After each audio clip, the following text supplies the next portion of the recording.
Hello, everyone, and welcome to the Your Mark on the World show. I'm your host, Devin Thorpe, and I'm a Forbes contributor covering social entrepreneurship and impact investing. And we're excited to have with us today an exceptional, extraordinary social entrepreneur. This is Scot Chisolm, the CEO and co-founder of Classy, one of the world's largest crowdfunding sites. So Scot, thank you very much for joining us. We're thrilled to have you. Thanks for having me. Appreciate it.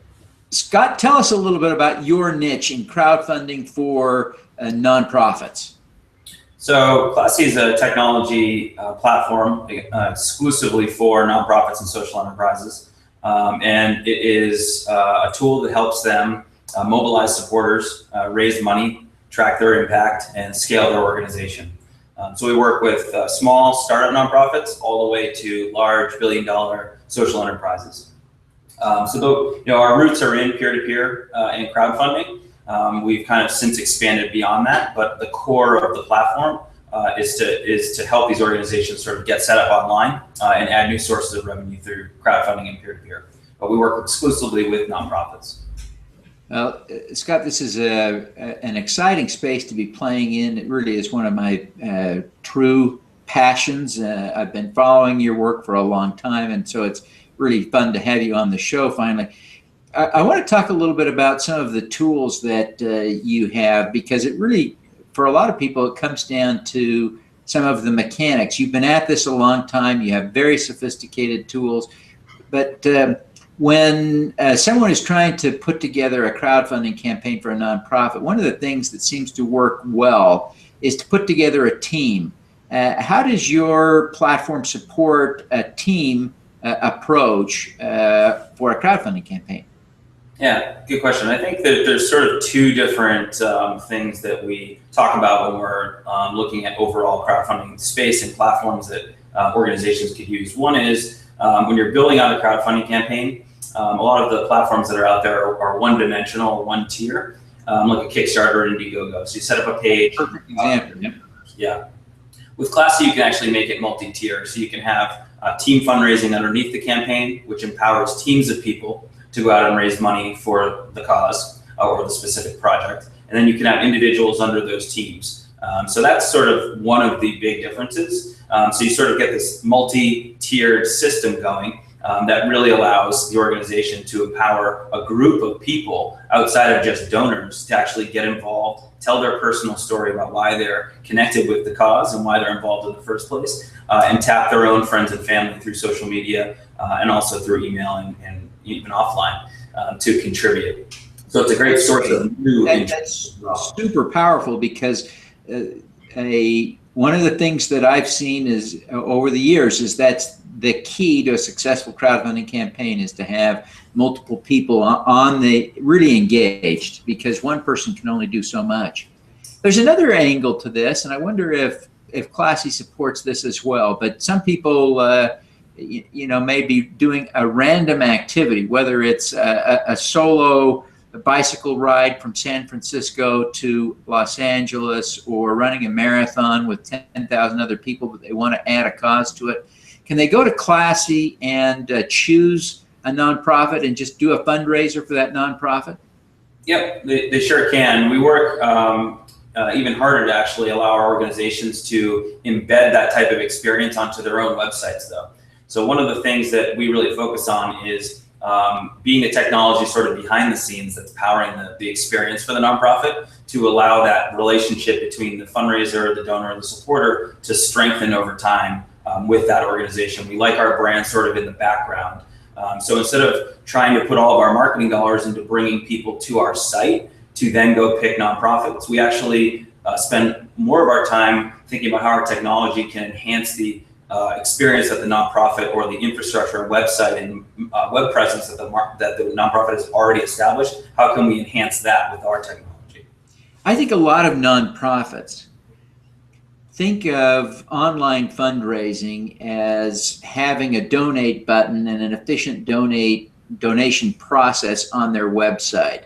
Yeah. I think that that is a gross oversimplification of what a nonprofit needs. Tell us about the tools that your system incorporates in terms of social media and other tools that help people do so much more than just click to donate? Right.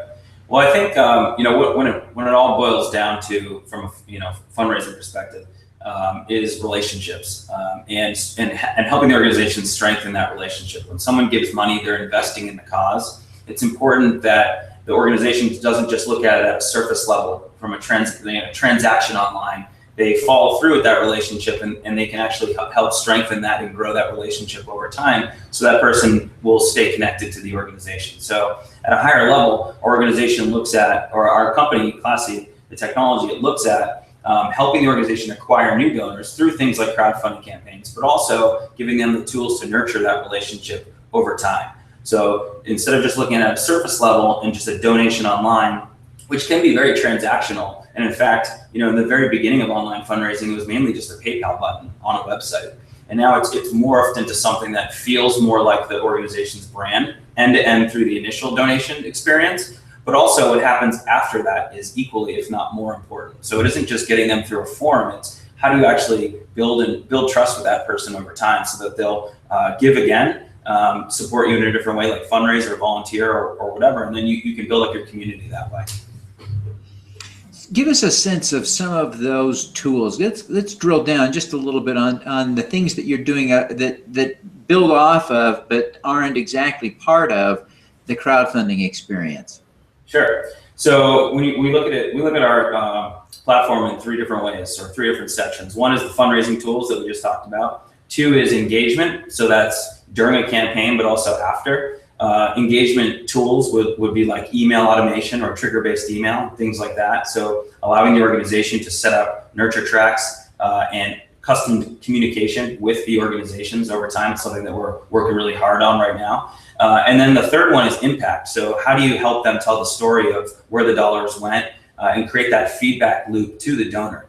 So not only articulating impact in a certain way that is easy for a donor or supporter to understand, but also how do you allow them to communicate that back to their supporter base in an efficient manner that's not just an annual report at the end of the year, something more in real time.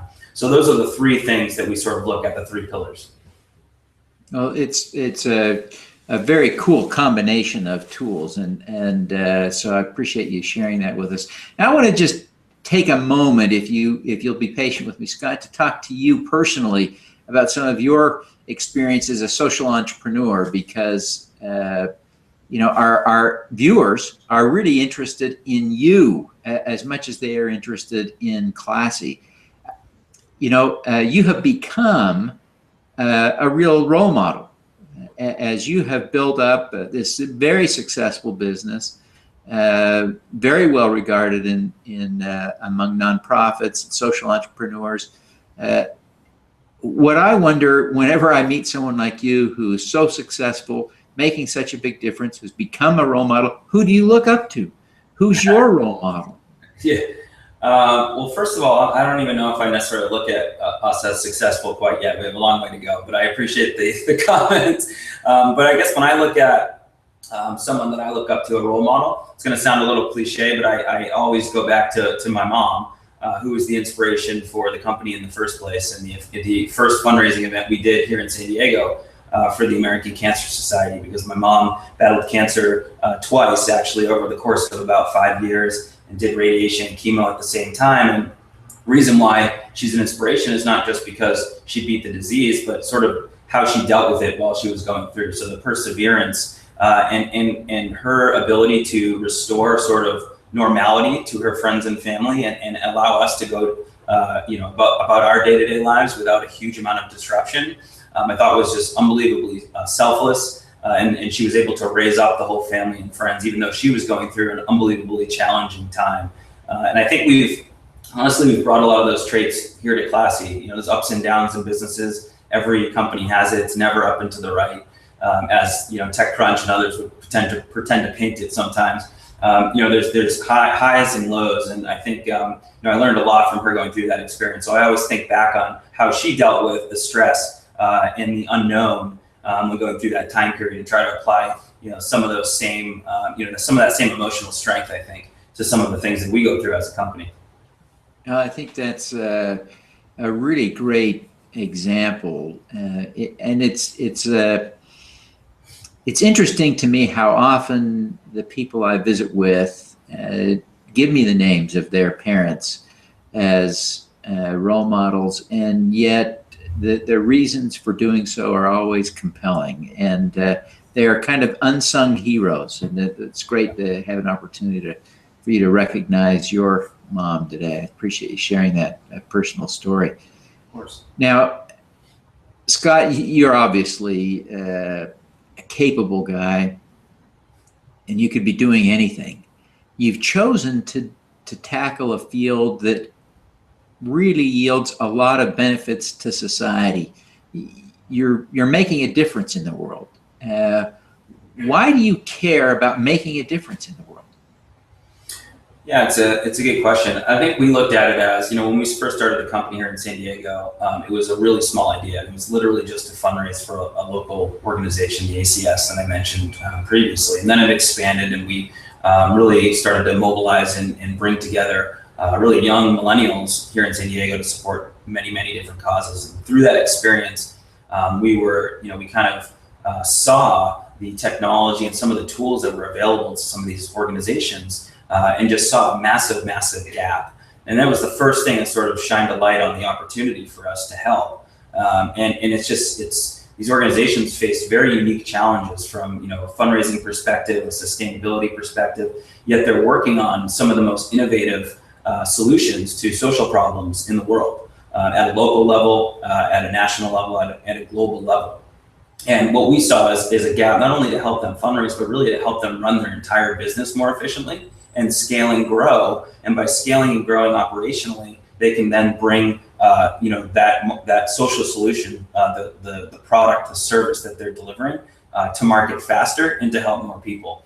And we just saw no one tackling that from an end-to-end perspective. It's one thing to tackle crowdfunding, but when you really dive deep and look at the problem, it's about the structure of the organization and these unique challenges that they face. And so coming back to your question, I think it's more about just almost feeling like we got lucky with the opportunity and saying like, hey, like we saw this at an exact moment in time, and we are just compelled to try to figure out how to help these organizations, because it's important. They're working on things like cancer research, like homelessness here in San Diego, et cetera, et cetera. And those are some of the most challenging issues that humanity is facing. And so, not those two specifically, you know what I mean? And so, we just see the opportunity as massive and sort of like a lifelong mission. Earlier when you talked about success, I made that quip a little bit about, we're just getting started, but it's true. Like, we really feel like we're in the first inning here. We've scratched the surface. We're helping move offline donations online and adding additional revenue sources. But the fundamental problem actually goes much, much deeper than that. And there's amazing innovation trapped in these nonprofit organizations. How do you deliver that innovation to the world to help more people? Yeah, well, I appreciate that. Those are great insights. Now, one last question I want to ask you, kind of tapping into your expertise, your success. I wonder if there's something you do every day that you do consistently that we can emulate, that would allow us to do more good, have more impact, be more successful like you. I think, we look at Classy like a family. Everyone says they have a great culture, but, when people look at our company, they say, how have you only lost 4 people in the last 5 years voluntarily? And we have 120 people now. The answer I usually give is we've created a culture of inclusiveness. So letting people in and empowering them to sit at the table and be part of the decision-making process. I know that's a little bit high level, but to give a couple of examples, one is just being really ultra transparent within the Classy walls. So one thing that I do every Sunday night is I have an email that I send, and I haven't missed one. Even when my son was born, I actually sent one from the hospital. My wife wasn't too happy about that one, but basically it gives the summary of the week and has our goals and objectives for the year, the quarter, the month, and then some commentary from myself and highlighting some awesome things that happened during the week. And it's super simple, but it's amazing the impact that that's had, because it aligns everyone. I send it Sunday night, and they kind of check in. And they come, and everyone's sort of on the same page, and that has had a tremendous effect. and everyone receives that email. And then we usually go a step further too. Obviously we have investors now and things like that, so we have to do quarterly reports and board decks and things like that. And we actually share those with the entire staff. And not only that, we don't just share them, we actually do town hall meetings afterwards and allow anyone to ask questions about anything that's been written in those quarterly reports, from income statements to cash flow to the strategy. Every single person gets to ask a question and have a seat at that table and discuss it, and call us out if something doesn't look right or whatnot. And so I think that is really amazing. Yeah, just including everyone as part of that, I think has been probably one of the number one things that have created the strong bonds here at Classy. And I think that's what's really honestly, made us quote unquote successful, at least allowing us to get through the ups and downs of the inevitable ups and downs of entrepreneurship. So well, I want to drill down on that because it's drill down worthy. You're giving people access to information that almost no private company shares with its rank and file employees, let alone giving them an opportunity to put questions to you in much the same way a board member would be able to put pointed questions to you. Tell us a little bit about maybe the worst moment that's ever happened in that context. I want people to understand what's the worst that could happen from your experience. Well, I mean, we're going through a pretty high growth period right now. I think a couple tough questions recently were around like the hiring plan and really ramping up, and what is that going to do to the culture? That was a great question. So it's not something that we should shy away from. We should absolutely, have that conversation with everyone here at Classy. Like, what does it mean to go from 50 people to 100 people to 150? There's obvious challenges each phase of growth. And then, the result of that conversation was amazing. It was, hey, look, like, if we all want to grow this thing the way we think we can and help as many people and organizations as we can, we're going to have to be in the hundreds of employees. So let's have a discussion now and figure out what are the key tenets of the culture that we love. And how do you keep those going moving forward rather than just assume they will continue? What are the things you put in place now and have some foresight into that? So it actually spawned an amazing conversation. But that was one of the more recent ones. It's like, hey, we raised some money. That's awesome. We can grow. But, is that the detriment of the things we love here at Classy? Oh, fantastic. Well, Scott, I really appreciate you taking the time to be with us today. I really appreciate your insights. I appreciate you sharing kind of your experiences, especially your openness with your employees. I think that's an inspiring principle, not only for entrepreneurs, but I would say especially for social entrepreneurs. It's part of the greater ethic of sort of having a socially responsible business. So I appreciate you sharing that with us. Before we go, can you tell us how people can learn more about Classy and connect with you? Sure. Classy has a website, it's just classy.org.